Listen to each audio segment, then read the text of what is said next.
মুসলমানের প্রতি আরেক মুসলমানের হক হচ্ছে 6টি।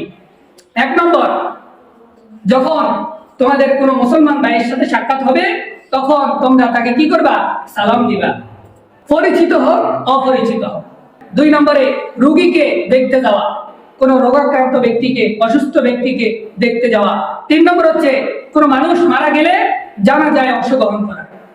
4 নম্বর হচ্ছে কোনো ব্যক্তি যদি আপনাকে দাওয়াত দেয় তাহলে তার দাওয়াতটা কবুল করা। 5 নম্বর হচ্ছে মজলুমকে সাহায্য করা।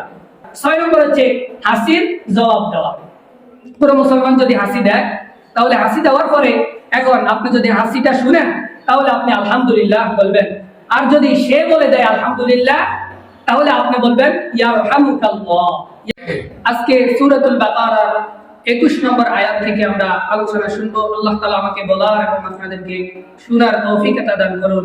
সকলে বলি আমিন। قالوا لا علم لنا إلا ما علمتنا إنك أنت العليم الحكيم। আল্লাহ পাক রব্বুল আলামিন বলছেন, ইয়া আইয়ুহান নাস উ'বুদু রাব্বাকুমুল্লাযী খালাকাকুম ওয়াল্লাযীনা মিন ক্বাবলিকুম লাআল্লাকুম তাত্তাকুন। আল্লাহ তাআলা বলতেছেন, ইয়া আইয়ুহান নাস, হে মানব জাতি, হে মানব সকল, হে দুনিয়ার মানুষেরা, শুনো, তোমরা তোমাদের রবের ইবাদত করো যিনি তোমাদেরকে সৃষ্টি করেছেন এবং তোমাদের পূর্বপুরুষদেরকেও সৃষ্টি করেছেন, যাতে করে তোমরা মুত্তাকি হতে পারো। তো আল্লাহ পাক রব্বুল আলামিন এখানে মানব জাতিকে উদ্দেশ্য করে বলেছেন। আমরা এর আগে শুনেছিলাম আল্লাহ তাআলা মুমিনদের কথা বলেছেন, কাফেরদের কথা বলেছেন, মুনাফিকদের কথা বলেছেন। এখন আল্লাহ পাক রব্বুল আলামিন সমস্ত মানব জাতিকে উদ্দেশ্য করে বলতেছেন, হে মানুষেরা, তোমরা আল্লাহ তাআলার ইবাদত করো, কারণ তিনি তোমাদেরকে সৃষ্টি করেছেন এবং তোমাদের পূর্বে যারা ছিল, তোমাদের পূর্বপুরুষ যারা ছিল তাদেরকেও সৃষ্টি করেছেন, যাতে করে তোমরা কি হতে পারো? মুত্তাকি হতে পারো। এই জন্য তোমরা কি করো? আল্লাহর ইবাদত করো। তো আল্লাহ বললেন আল্লাহর ইবাদত করার জন্য ইবাদত অর্থ কি? ইবাদত অর্থ কি? ইবাদত অর্থ হচ্ছে গোলামি করা এবং আল্লাহর দাসত্ব করা, আল্লাহর গোলাম হওয়া। আব্দ অর্থ আল্লাহর গোলাম হয়ে যাওয়া, আল্লাহর কি হয়ে যাওয়া? গোলাম হয়ে যাওয়া। তো গোলাম যাদেরকে বলা হয়, তৎকালীন সময় গোলামদেরকে কিনে নেওয়া হতো। যারা পয়সাওয়ালা, ধনাঢ্যশালী যারা, তারা কি করতেন? তাদের বিভিন্ন কাজকর্ম করানোর জন্য তারা কি করত? গোলাম কিনে নিত, মানুষদেরকে কিনে নিত কামলা হিসাবে কাজ করার জন্য। তাই গোলামদেরকে নিয়ে সব কাজ তারা করাইতো। গোলামের কোনো ইচ্ছা ছিল না, গোলামের কোনো স্বাধীনতা ছিল না।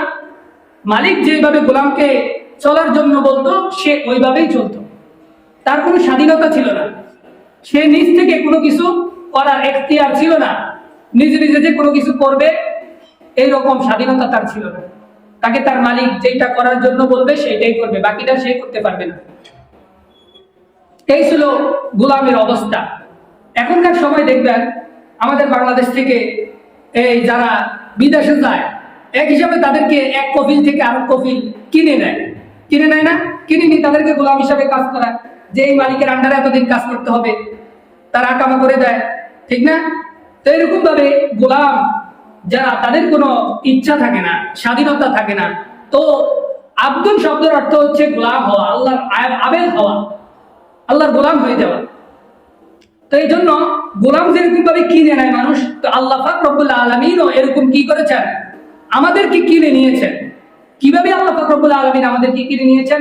আল্লাহ পাক রব্বুল আলামিন বলতেছেন, ইন্নাল্লাহা আশতারা মিনাল মুমিনিনা আনফুসাহুম ওয়া আমওয়ালাহুম বিআন্না লাহুমুল জান্নাহ। আল্লাহ পাক রব্বুল আলামিন মুমিনদের জান এবং মালের বিনিময়ে জান্নাত কিনে নিয়েছেন। আল্লাহ পাক রব্বুল আলামিন মুমিনদের জান এবং মালের বিনিময়ে কি নিয়েছেন? জান্নাতকে খরিদ করে নিয়েছেন, কিনে নিয়েছেন।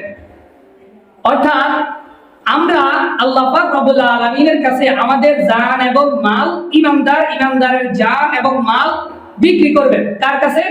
আল্লাহর কাছে। আর আল্লাহ তাআলা এটাকে কিনবেন কিসের বিনিময়ে? জান্নাতের বিনিময়ে। আল্লাহ পাক রব্বুল আলামিন আমাদের জান এবং মাল দিবেন এবং আল্লাহ তাআলা আমাদেরকে সেটার বিনিময়ে কি দিবেন? জান্নাত দিবেন। আল্লাহ তাআলা এই কথাই বলতেছেন যে আল্লাহ তাআলা তোমাদের জান এবং মাল দিয়ে আল্লাহ তাআলা তোমাদের থেকে এই জান্নাত দিয়ে তোমাদের জান মালকে কিনে নিয়েছেন।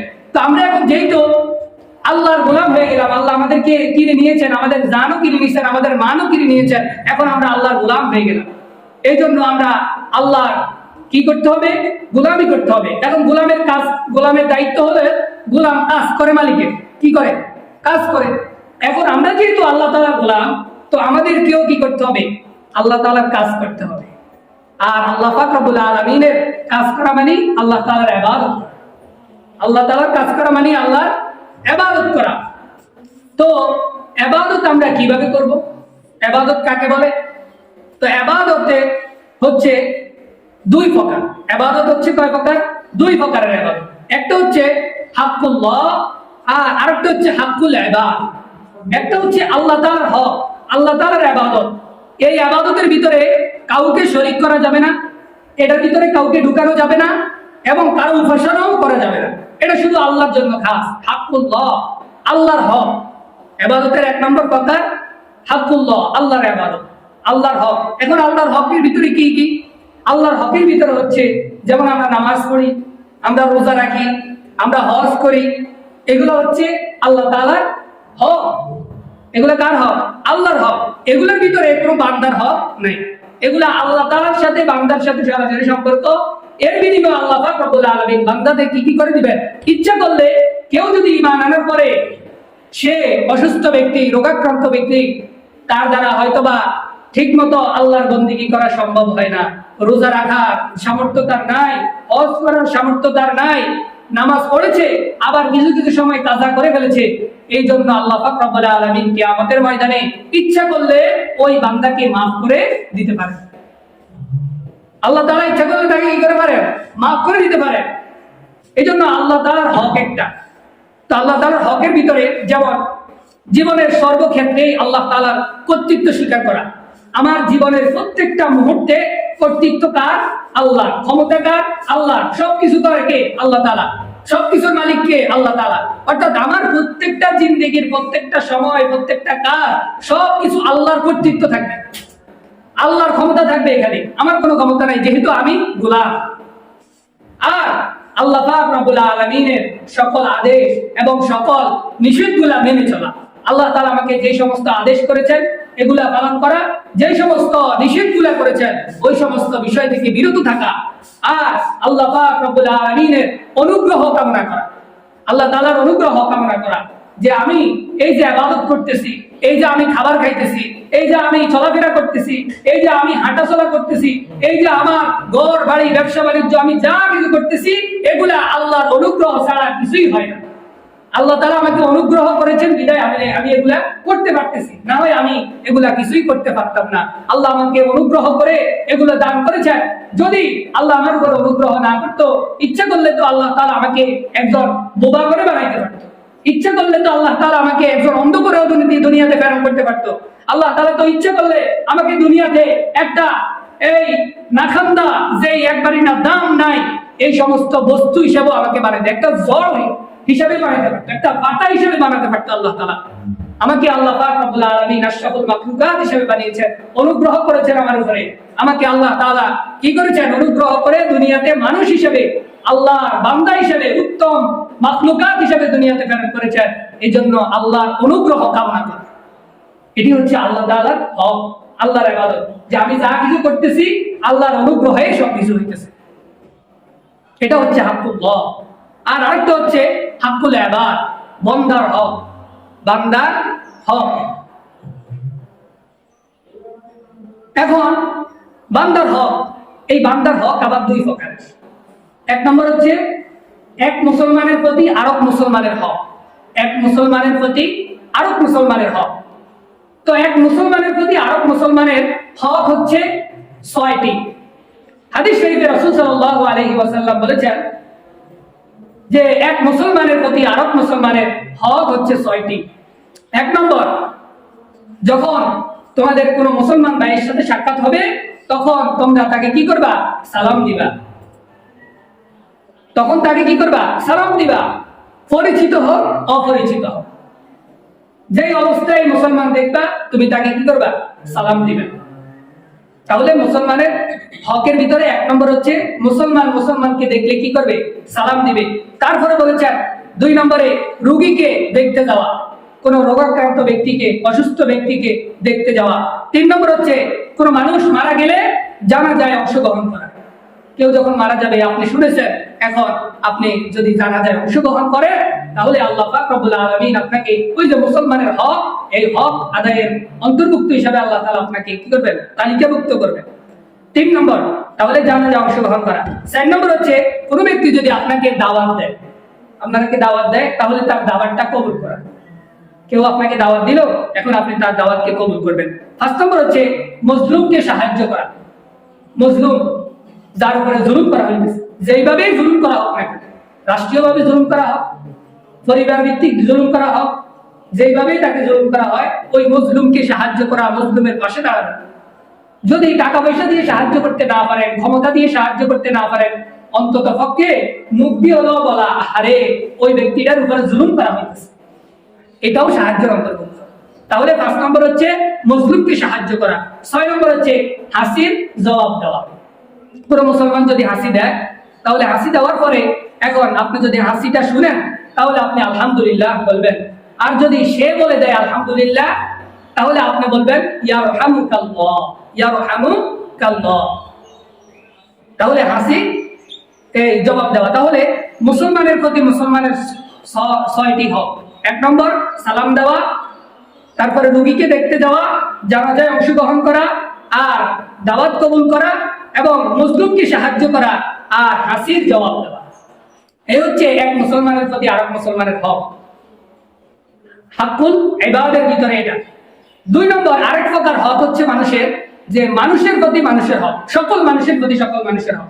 আগেরটা বলেছে মুসলমানের প্রতি মুসলমানের হক, এবার হচ্ছে মানুষের প্রতি মানুষের হক। 1 নম্বর হচ্ছে আত্মীয় স্বজনের হক। আপনার যে আত্মীয় স্বজন আছে, এবার কাছের আত্মীয় হোক, দূরের আত্মীয় হোক, ওই আত্মীয় স্বজনের হক আপনাকে আদায় করতে হবে। 2 নম্বর হচ্ছে প্রতিবেশীর হক। প্রতিবেশী কারা?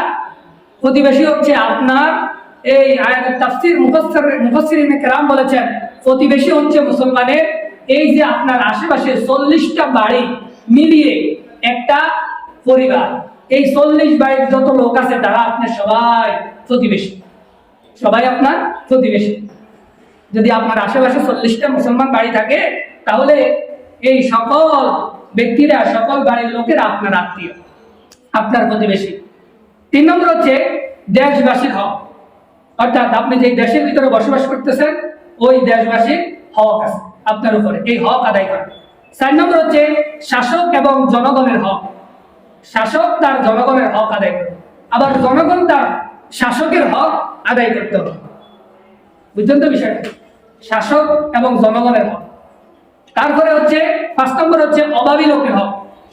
যারা অভাবগ্রস্ত আছে, ওই লোকটা অমুসলিম হোক, মুসলমান না কিন্তু অভাবী, দরিদ্র, তাহলে তাকেও আপনার কি করতে হবে? সাহায্য করতে হবে, তার দুঃখে কষ্টে এগিয়ে যেতে হবে। এটা হচ্ছে সাধারণ মানুষের প্রতি মানুষের হক। 6 নম্বর হচ্ছে অমুসলিমের হক। ওই যে অমুসলিমের কথা বললাম, যে অমুসলিমের হক।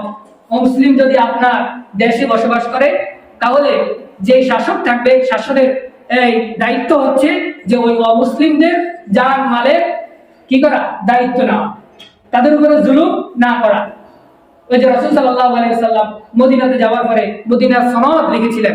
মদিনার ভিতরে যে সমস্ত ইহুদি গোত্ররা ছিল, কাফেররা ছিল, তাদের অধিকার রক্ষার জন্য রাসূল সাল্লাল্লাহু আলাইহি ওয়াসাল্লাম চুক্তিপত্র করেছেন।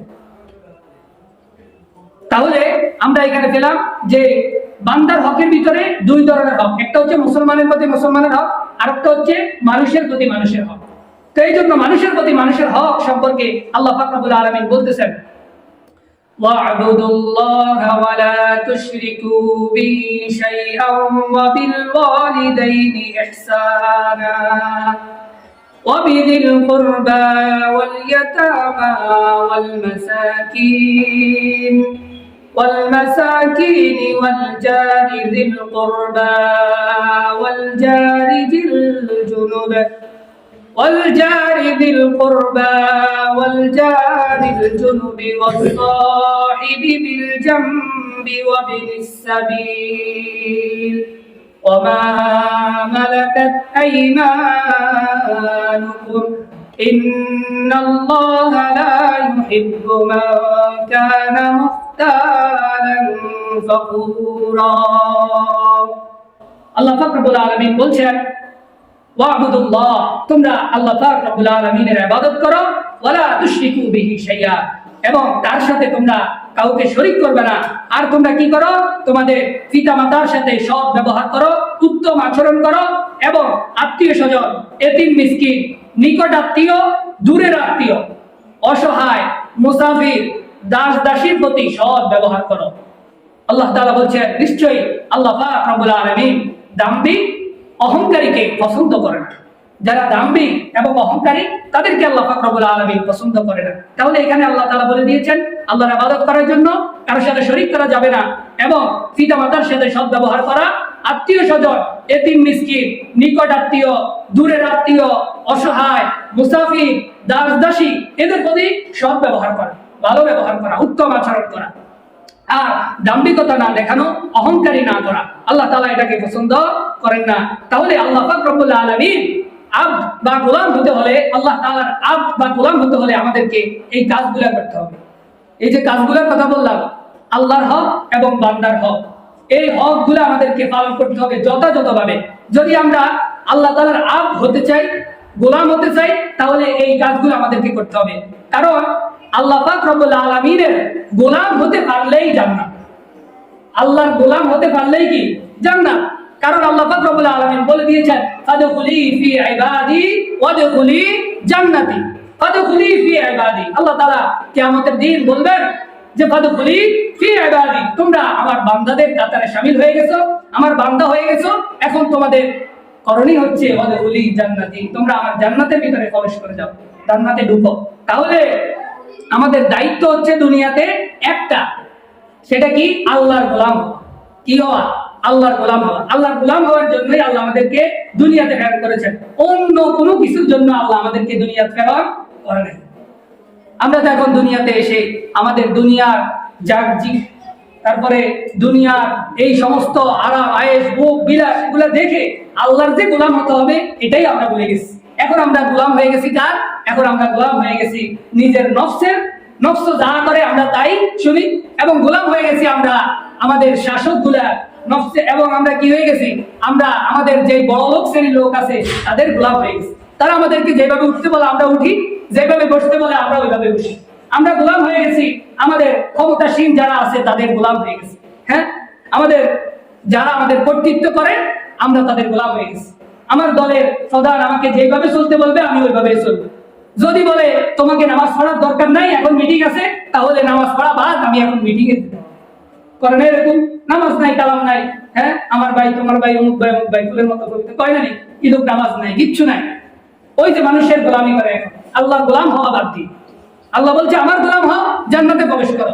আর এখন আমরা নফসের গোলাম হয়েছি, আমরা মানুষের গোলাম হয়ে গেছি, আমরা দম দৌলতের গোলাম হয়ে গেছি, দুনিয়ার গোলাম হয়ে গেছি, কিন্তু আমরা আল্লাহর গোলাম এখন হতে পারলাম।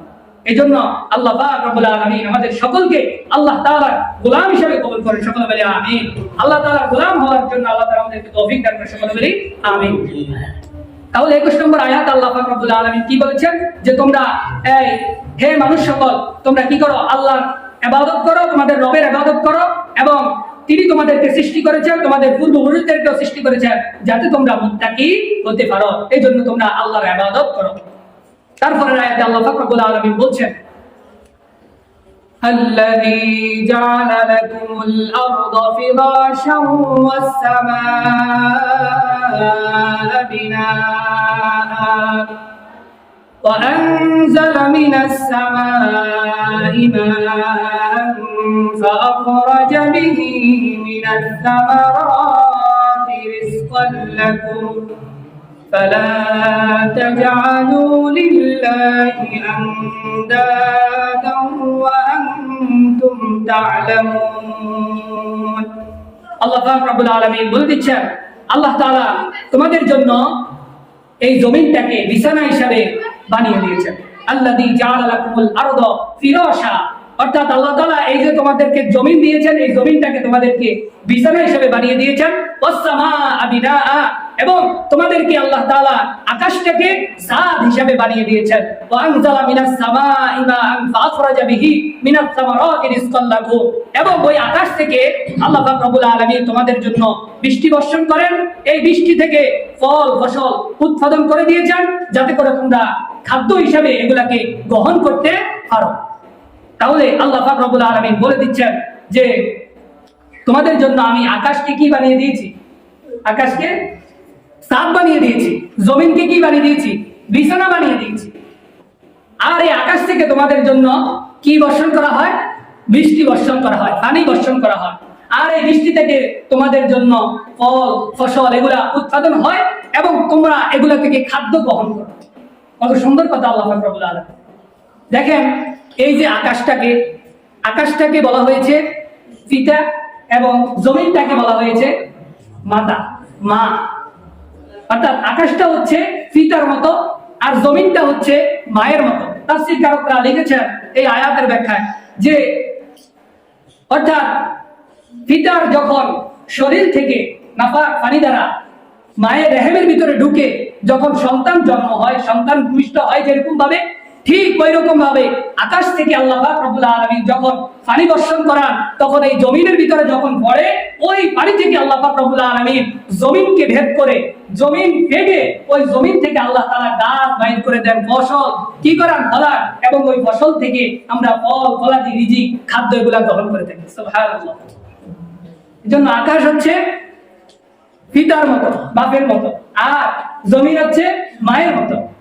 তো আল্লাহ পাক রব্বুল আলামিন বলে দিয়েছেন এই জমিনটাকে তোমাদের জন্য আমি বিছানা বানিয়ে দিয়েছি, আর এই আকাশটাকে আমি তোমাদের জন্য ছাদ হিসেবে বানিয়ে দিয়েছি।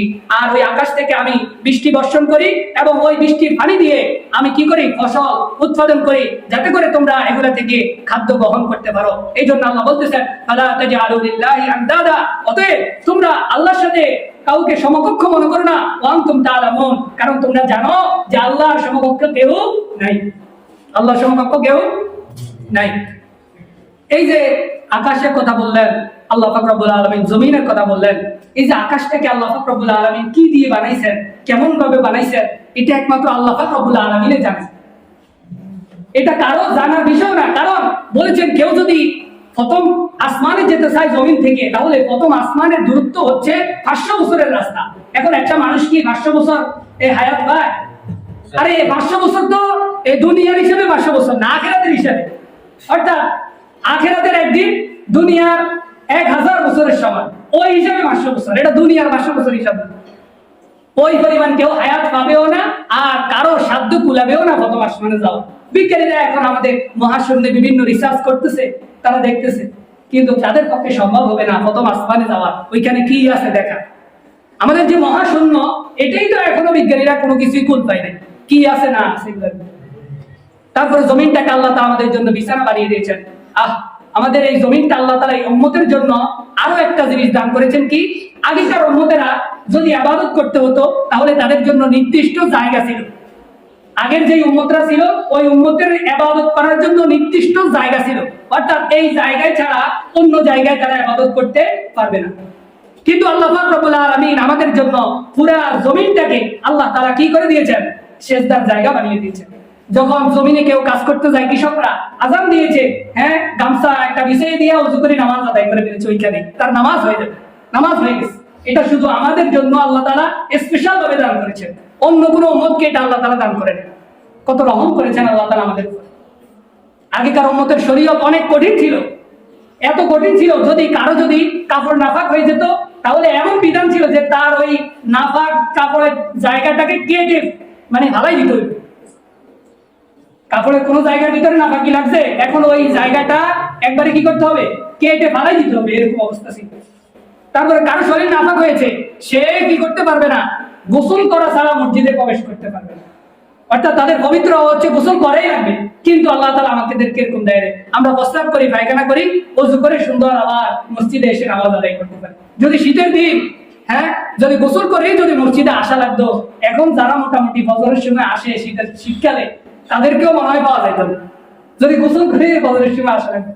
এত কঠিন অবস্থা ছিল ওই উম্মতের জন্য, কিন্তু আল্লাহ তাআলা আমাদের জন্য সহজ করে দিয়েছেন, আমাদের জন্য সহজ করে দিয়েছেন। তাহলে আল্লাহ তাআলা বলতেছেন যে আমি তোমাদের জন্য আকাশটাকে সাদ হিসাবে বানিয়ে দিয়েছি, এবং জমিনটাকে আমি তোমাদের জন্য কি বানিয়ে দিয়েছি, বিছানা হিসাবে বানিয়ে দিয়েছি। আর ওই আকাশ থেকে আমি বৃষ্টি বর্ষণ করি, যাতে করে তোমরা কি করতে পারো, ওই বৃষ্টির পানি থেকে ফসল উৎপন্ন হয়ে ওই ফসলকে তোমরা খেতে পারো।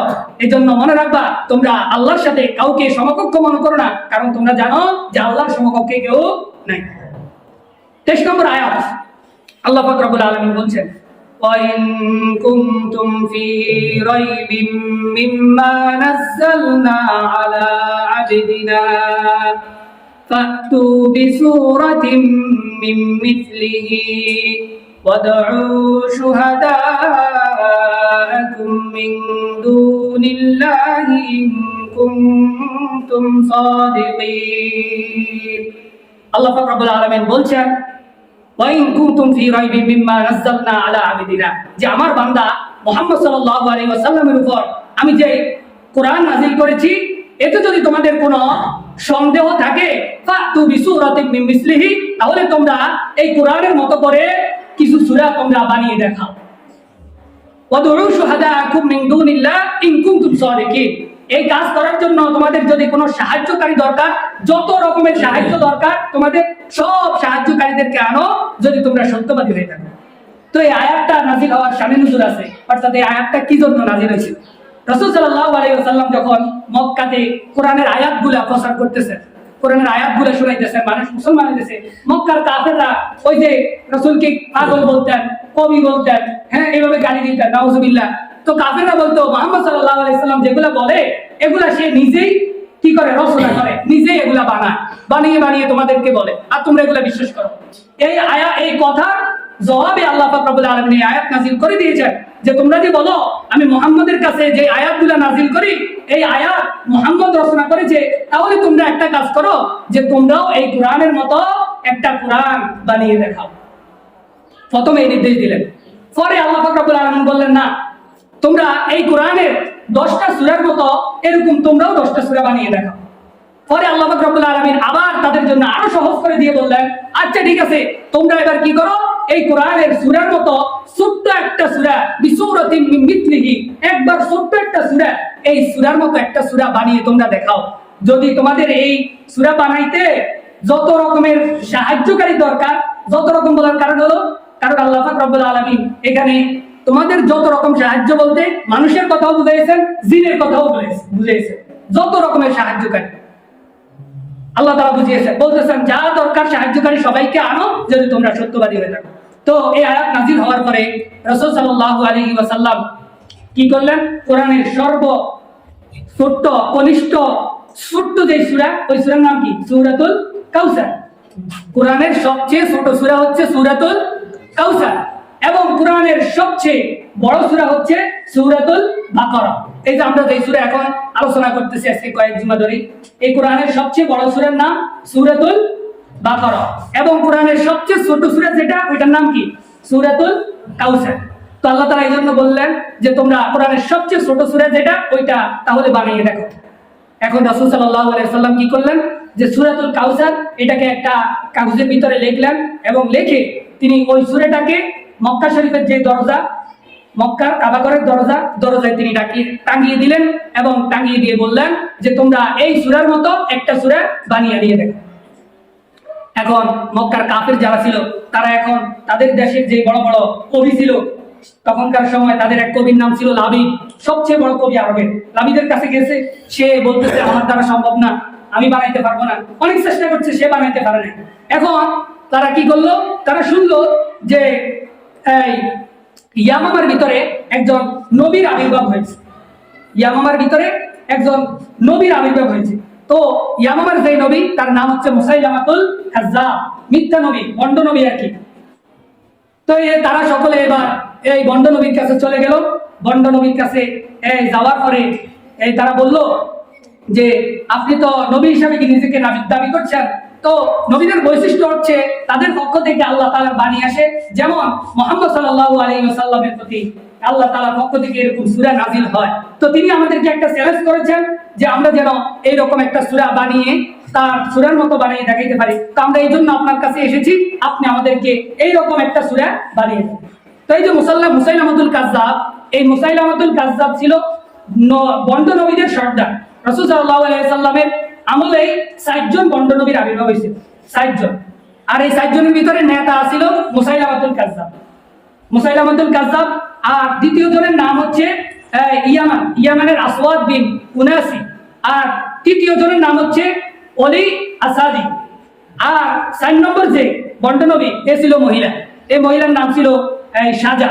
তো মহিলার সাথে আবার মুসাইলামাতুল কাযযাবের সাথে বিয়ে হয়েছিল। এখন বিয়ে হওয়ার পরে মুসাইলামাতুল কাযযাবের সাথে বিয়ে হয়েছে, এখন এই মহিলা বন্ড নবী বলতেছে তোমার সাথে তো আমার বিয়ে হয়েছে, এখন বিয়ে করতে হলে তো মোহর লাগে, তো তুমি তো আমাকে মোহর দিতে হবে, এখন তুমি আমাকে মোহর দাও। তো মুসাইলামাতুল কাযযাব কইতে আছে যে আমার কাছে তো এত টাকা পয়সা নাই, এত টাকা করি নাই, তবে আমি তো যেহেতু নবী, তো নবী হিসাবে আমার শরীয়তের বিধান দেওয়ার এখতিয়ার আছে, ক্ষমতা আছে, তো আমি তোমারকে মোহরানা হিসাবে একটা জিনিস দিলাম, ধার্য করলাম যে তোমার জন্য আমি ফজর এবং এশারের নামাজ মাফ করে দিলাম। তোমার জন্য ফজর আর এশার নামাজ পড়তে হবে না, এটা মোহরানা হিসাবে আমি তোমাকে মাফ করে দিলাম। অর্থাৎ তো নিজে নিজে নবী যা ইচ্ছা তাই করতে পারে নাকি। তো এই মুসাইলামাতুল কাযযাবের কাছে গেল, যাওয়ার পরে মুসাইলামাতুল কাযযাব বলল আচ্ছা ঠিক আছে, আপনারা তো আমার কাছে আসছেন, এখন আমাকে কিছু অল্প সময় দেন, তো আমি একটা সূরা রচনা করে তারপরে আপনাদেরকে পাঠিয়ে দিব। তো কিছুদিন পরে এই মুসাইলামাতুল কাযযাব সে একটা সূরা নাযিল করলো, বানাইছে নিজে নিজে। সূরাটা হচ্ছে এরকম, ইয়া ওয়াবার ইন্নামা আনতা উযুনিস সাদার কাসাইরুকা হাকামা ফাকার। সে এই সূরা নাযিল সে কি করেছে, রচনা করেছে। এর অর্থ কি? অর্থ হচ্ছে ইয়া ওয়াবার, হে ইঁদুর ইন্নামা আনতা উযুনিস সাদার, তোমার আছে কান ও দিল। অর্থাৎ উন্দুরের কান এবং দিল মানে অন্তর। উন্দুরে আছে না, যে তাফসীরকাররা বলেছেন, এটা বিজ্ঞানীরা হয়তো রিসার্চ করে দেখেছেন যে এই উন্দুরে কানে বেশি শুনে আর বুদ্ধি খুব বেশি। দিল মানে অন্তর দিয়ে, সে খুব বুদ্ধি চতুর, আর সে চোখে কোনো বেশি দেখে না, চোখে উন্দুর বেশি দেখে না।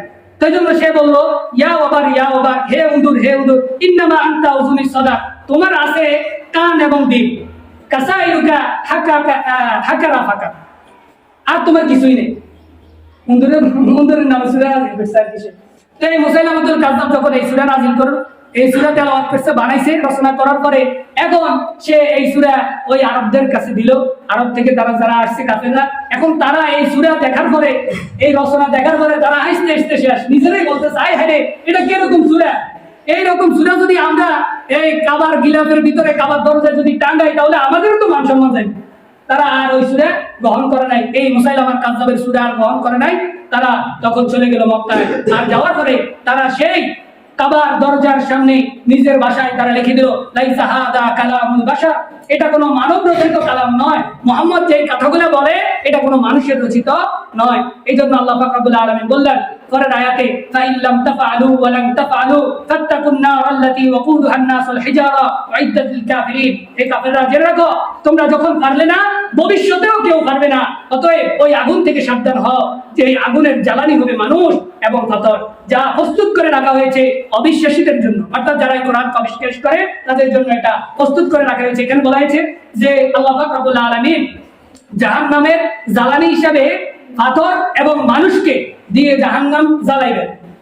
তাফসীরকাররা বলেছেন জাহান্নামে যে মানুষদেরকে দেওয়া হবে, এদের দেহ এক একটা দৈত্যাকৃতির হবে, বিশাল বড় আকারের দেহ হবে।